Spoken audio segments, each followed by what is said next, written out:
गरीब की ताकत उसकी वोट होती है। 1996 বলিউডের ব্লকবাস্টার মুভি লোফার, আর লোফার সিনেমার এই সংলাপটা আজকের রাজনীতির প্রেক্ষাপটে ভীষণভাবে তাৎপর্যপূর্ণ, কারণ সামনেই লোকসভা ভোট। আর লোকসভা ভোটের আগে আমরা নিউজ 18 বাংলা ঘুরে বেড়াচ্ছি গ্রামে গ্রামে, জেলায় জেলায়।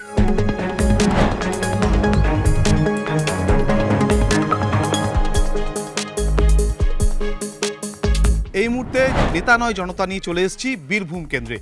বীরভূম এমন একটা লোকসভা কেন্দ্র যেটা 2004 সাল পর্যন্ত এসসি রিজার্ভ ছিল।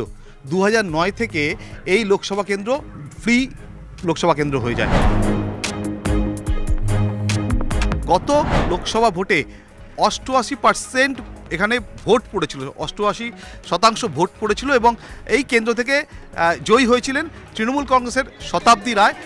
88,000-এরও বেশি ভোটে তিনি এই কেন্দ্র থেকে জয়লাভ করেছিলেন। সামনে তো দেশের ভোট।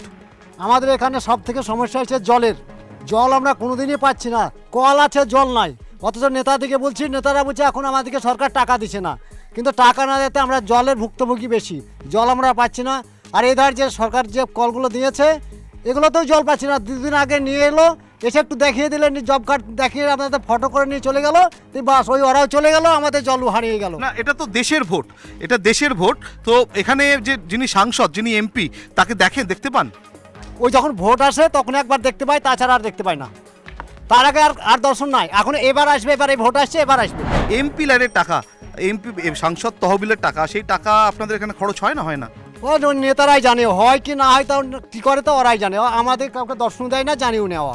এই বীরভূম কেন্দ্র থেকে একটা সময় ছিল যখন রামচন্দ্র ডোম, বাম প্রার্থী রামচন্দ্র ডোম, তিনি 6 বার সাংসদ নির্বাচিত হয়েছিলেন এবং গত 3 বারের টার্মে এই কেন্দ্র থেকে সাংসদ নির্বাচিত হয়েছিলেন তৃণমূল কংগ্রেসের শতাব্দী রায়।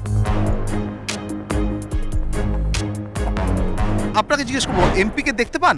এমপিকে না দেখতে পান না, ভোটের সময় দেখতে পাই। তো কি চান, মানে কি চান আপনাদের এলাকায়? এমপির কাছে কি চান, কেমন এমপি চান আপনারা?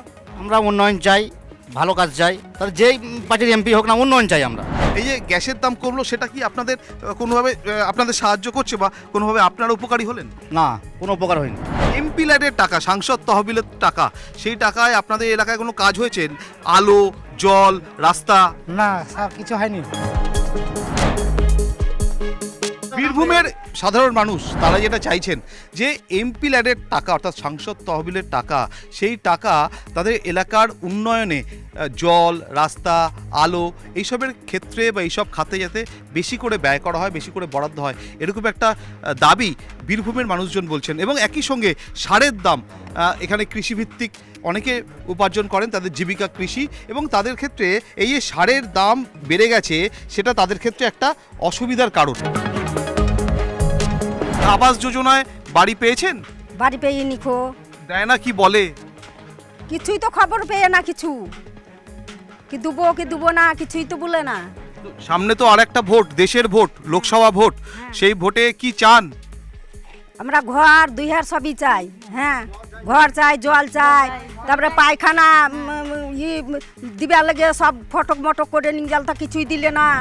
এই যে 100 দিনের কাজের টাকা, সেটা রাজ্য সরকার যে দিচ্ছে, সে টাকা পাচ্ছেন? না পেয়ে না পেয়ে নিখো পেয়ে আমরা 100 দিনের কাজের টাকা কেন্দ্র যেটা বকেয়া, সেটা রাজ্য সরকার মিটিয়ে দিচ্ছে। হ্যাঁ, রাজ্য সরকার মিটিয়ে দিচ্ছে, কিন্তু আমরা ওইটাও এখন পেইনি, দেবো বলে আছে।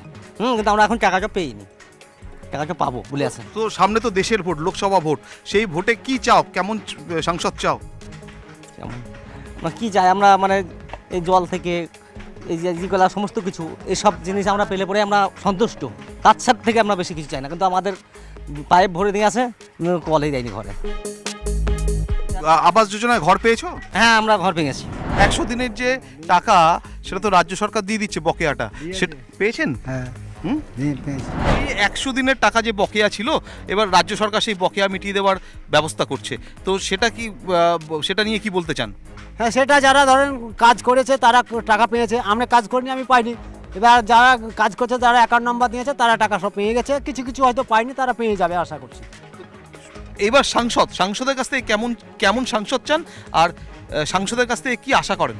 সাংসদ তো উনি তো অনেকদিন থেকে আছেন, এবার নতুন মুখ দেখতে চাই, আবার একটা নতুন মুখ হোক। উনি অতদিন ছিলেন, আর একজন হবে, সে আরও কিছুদিন চালাবে। যেই হোক আমরা ভালো কাজ চাই, যে এখানে যে সাংসদ কাজটা আমরা ভালো চাই। আমরা জলটা যে মেন আমাদের জলটা যেন আগে পাই আমরা।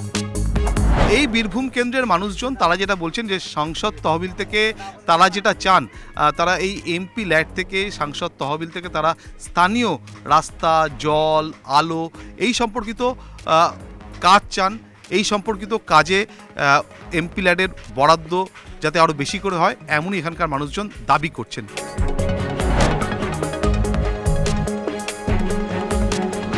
সামনে তো আরেকটা ভোট, দেশের ভোট। হ্যাঁ, তা ভোট তো দিচ্ছি, কবে থেকে দিন জ্বালাম, ভোট দিন তা কিছুই তো পাই না। সব কত লোকে মেয়ে ছেলে 16 লোকে ভাতা তুলছে, ভাতা তুলছে, আমি কিছুই পাই না। কি ভাতা পান না? কোন ভাতা পান না? কোনো ভাতা পেয়ে না, লক্ষ্মী ভান্ডারও পেয়ে না, ভাতাও পেয়ে না। ভাতা না মেলেও তখন টাকাই ঢুকায় না সরকার। ঘুরে ঘুরে আসছি ব্যাংকে যাচ্ছি, আর জানিয়েছেন সেটা? তা জানাবো কাকে, তাই নয়নবার প্রধানকে জানাচ্ছি, তা বুঝে ঢুকাবে করছে। সামনে তো আরেকটা ভোট, দেশের ভোট, লোকসভা ভোট। সে ভোটে কি চান? ভোটে আমরা চাই দেশের উন্নয়ন, হ্যাঁ, যে উন্নয়নে আসবে তাকে চাই। আচ্ছা, এই যে সিএ হলো, খবর রাখেন সিএতে আপনারা কি চোখে দেখছেন, মানে আপনাদের প্রতিক্রিয়া কি? আমাদের অসুবিধা কিছু বুঝছি না ওইটাই। এমপিকে দেখেন, দেখতে পাওয়া যায় না, এমপিকে এইদিকে দেখতে পাওয়া যায় না। শেষ কবে দেখেছেন এমপিকে? ও ভোটের সময় একবার আসে। কে এমপি? শতাব্দী। দেখেন না? না, এদিকে আমরা দেখতে পাই না। এই এখানকার এমপি সাংসদ যিনি, তাকে শেষ কবে দেখেছো? আমি ভোটে আবার গেছিলাম শিউরি, তখন এসেছিল।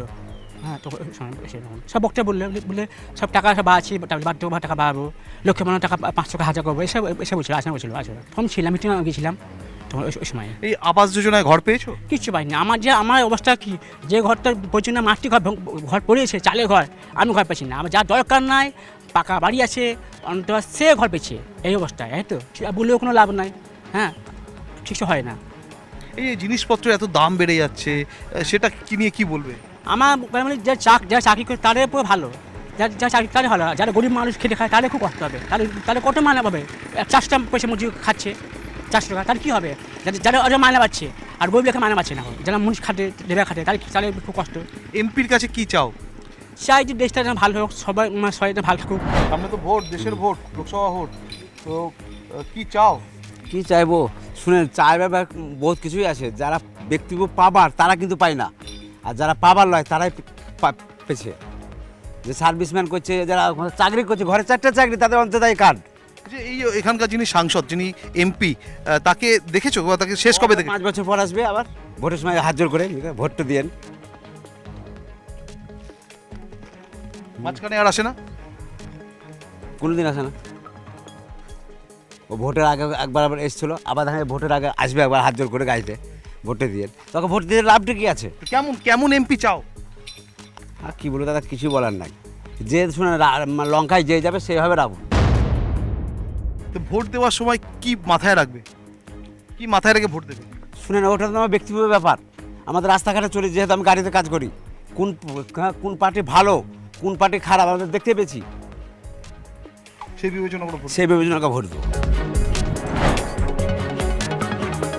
আপনাদের ভিড়ে আমি পারাদীপ রয়েছি, আপনাদের মনের কথা লোকসভা ভোটের প্রাক্কালে তুলে ধরার জন্য। নেতাদের ভাষণ, নেতাদের গর্জন তো সবাই শোনেন, কিন্তু মানুষের মনের কথা, জনতা জনার্দনের মনের কথা, তাদের মাঝে থেকে তাদের কথা তুলে ধরার জন্যই আমি পারাদীপ ক্যামেরা নিয়ে ঘুরছি মাঠে ময়দানে, জনতার মাঝে, জনতার মাঝখানে।